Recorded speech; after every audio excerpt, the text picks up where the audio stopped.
Welcome back, everybody. Driver53 here with another video on precision farming for Farming Simulator 19.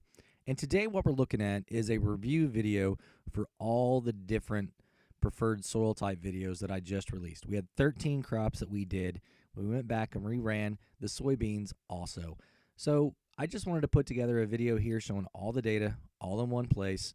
That way, if you guys are wanting to compare any of the different crops per those individual soil types, you can. So I'm going to be running some slides here with some music in the background and not talking through most of it. And then there are a few slides that I'm going to talk on and give you guys a little bit more insight into what's going on those. So the first one I want to go ahead and talk about is the target pH levels, and this is consistent across everything.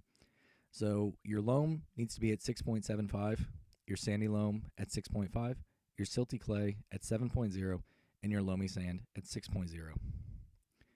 And here's the rest of them.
Here is the first slide that covers loam. And what I've got here is the yield, the target nitrogen, the nitrogen reduction, and the remaining nitrogen. I have this sorted by the target nitrogen. So the highest one is going to be on top and the lowest one on bottom, obviously. Soybeans is there at the bottom.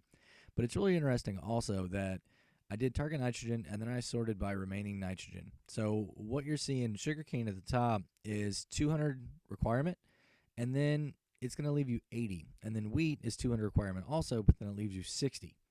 So that's the way I wanted to do this. Hopefully it makes sense. It's going to be different on each one of the slides, but this way the data kind of shows from green to red, top left to bottom right. I thought it was really interesting also to see the different reduction rates in this. Just really, really interesting stuff that I think we can use once we're planting our next crops, with the rotations and things like that. So let's go ahead and go over to the next slide now. This is going to be sandy loam. And with sandy loam, everything comes in at 100%.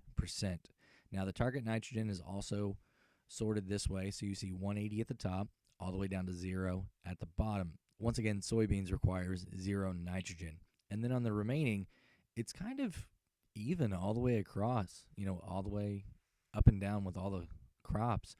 But your reduction varies greatly on all of these. You have anything from 120 all the way down to 20 for cotton and sunflowers. So I thought that was really, really interesting there too. The next one here, this is going to be silty clay. And as you can see, everything came in at 90% except for grass, which was 85. And I looked over the video again, and I didn't see anything that I did wrong on this. I just think 85 is the way that it comes in. If anybody has any other data that shows it's different, please let me know. I'd love to be able to validate this test with somebody else's information the way they ran it, if there is a difference. I'm not saying that I'm the best. My way is the only way of doing these things. So if you have any issue with this data, please let me know, and I'll be more than happy to take a look at it. But once again, you can see the grass actually has the highest nitrogen requirement. And it's really interesting because silty clay is the third largest, or the third yield, right at 90%, but it's got as high, if not higher, than some of the sandy loams. So really, really interesting there. You can see the nitrogen reduction. It's kind of all over the place again here, from all the way from 120 all the way down to 20. And the remaining nitrogen, that's really interesting also, is you've got everything from 100 down to 40. So you don't have any 20s in this. So that's kind of good that you're going to be left with a little bit more here in silty clay to help out with your next crop, because none of the crops require anything super low.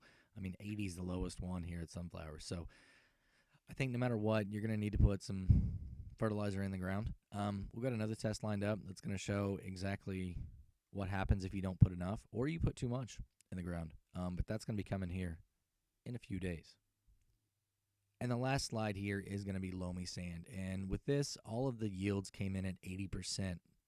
And the interesting thing is a lot of your target nitrogens, you would think that they would be a lot lower because you're getting a lot lower yield, but they're still up there on a majority of them. I mean, I know 120 doesn't sound like a lot, but that's over half. So, grass obviously at 160, and then you start dropping down. And sunflowers only requires 60. And look at your remaining nitrogen. 60. That means absolutely 0 came out of that. And then your oats and your cotton are really interesting too. Not a whole lot came out of there. Only 20 points. And your potatoes at 40. So loamy sand could be a really interesting one to use for crops that you just need to get for other things, right? So not your cash crop. Obviously, you want to put your cash crop in your 125 to maximize that. But if you need potatoes or you need, something for livestock, I think this is a really good one to use because you may not have to put a whole lot into it to be able to get something back out of it. So just kind of use the land as it is. Don't really do a whole lot of work to it. And like I said, get something back out of it. That's going to be it for today, everybody. If you like the video or you learned something today, go ahead and give me a thumbs up if you would. And if you want to be kept up to date on all my future precision farming videos, go ahead and hit the subscribe button. Hit the notification bell while you're over there. Have a great day, everybody. And until next time, this is Driver 53, signing off.